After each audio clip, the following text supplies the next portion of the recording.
తెచ్చిండా లేదా? ఓ గది దమ్మున నాయకుడు చేసే పని. మరి రేవంత్ రెడ్డి గారు ఏమన్నారు?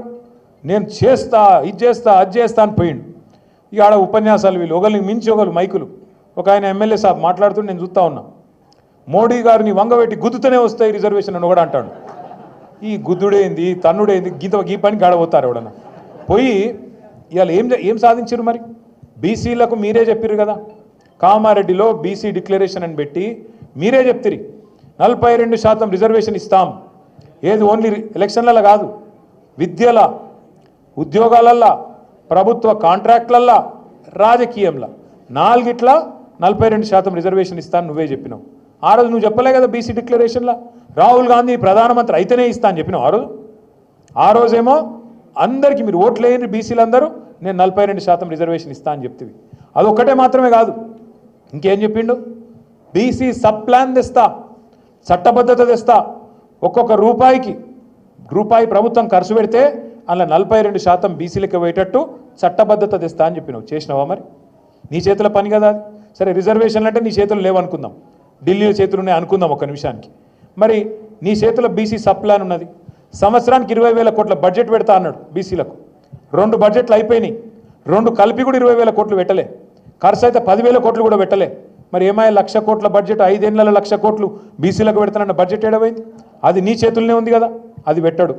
42% కాంట్రాక్టు, 42% కాంట్రాక్టు ఎవరకు? బీసీలకు ఇస్తా అన్నాడు.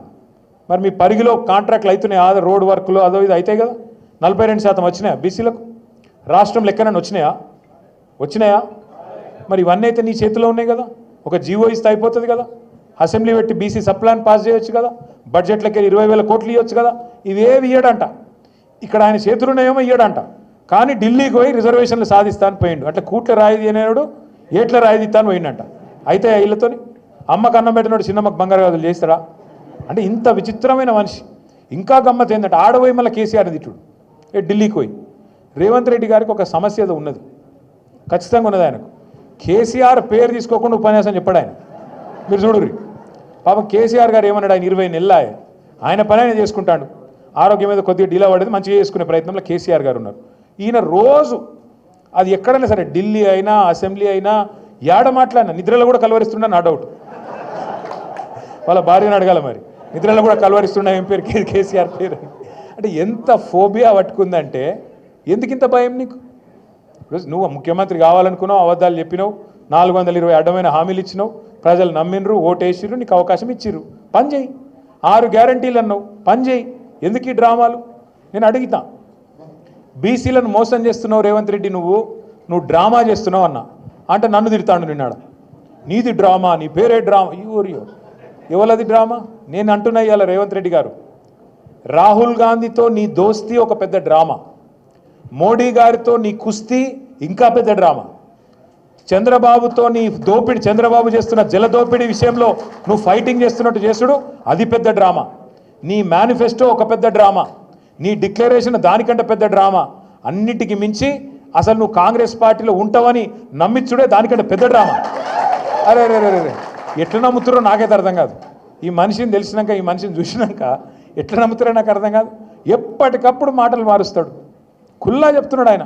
నేను మోడీ గారు స్కూల్లో చదివినా, చంద్రబాబు కాలేజీకి పోయినా, ఇవాళ రాహుల్ గాంధీ కాడ ఉద్యోగం చేస్తున్నా.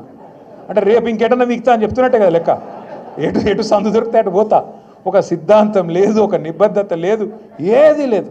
అందుకే నేను అనేది, అందరికీ అన్ని విషయాలు అర్థమైనాయి.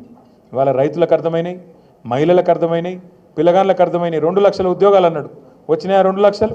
వాళ్ళు కుల్లా తిడుతున్నారు. ఉన్నకాకమన్న జాబ్ క్యాలెండర్కు దినం పెట్టిండ్రు అక్కడ, ఏది చిక్కడపల్లి లైబ్రరీ కాడ. నేను మంచిగా ఫోటో పెట్టి సంవత్సరం అయిపోయిందని చెప్పి ప్రథమ సంవత్సరికం చేసి పారేసారు. దినం కాదు, సంవత్సరికం చేశారు. సారీ, మొత్తం అందరికీ అన్ని విషయాలు అర్థమైనాయి. కొడంగల్లో సొంత నియోజకవర్గంలో విషయం అర్థమైంది కాబట్టే ఇలా కాంగ్రెస్లో ఎవరు ఉండే ప్రయత్నంలో లేరు. నేను మీ అందరినీ కోరేది ఒకటే, మీ అందరికి చెప్పేది ఒకటి మనసుకి ఎక్కించుకోండి. పెద్దలు ఒకటే చెప్తారు, ఎక్కడ కోల్పోయిన దాన్ని అక్కడనే దేవులాడుకోవాలి, అక్కడనే వెతుక్కోవాలి. ఇవాళ మనం పరిగిలో కోల్పోయినాం. మీరు ఇంకేదో నేల విడిచి సాము చేసి పక్కన కొడంగల్ పోయి యుద్ధాలు చేసేదేం లేదు. మీరు పరిగోళ్ళు, మీరు ఎట్లయితే ఇందాక మహేష్ అన్న చెప్పిండో, మేము 30 ఏళ్ళకెళ్ళి మొత్తం జెడ్పీటీసీలు ఎంపీపీలు గెలుస్తున్నామని చెప్పిండు. మీరు ఒక్క పని చేయండి. సురేందర్ బాధపడ్డాడు, మల్లేష్ బాధపడ్డాడు, పోలీసుల జాస్తి ఎక్కువైంది, జులుం ఎక్కువైంది, ట్రాక్టర్లు గుంజుకపోతాండ్రు, జేసీబీలు గుంజుకపోతాండ్రు. నేను మీ అందరికి చిన్న ఉపాయం చెప్తే అది ఫాలో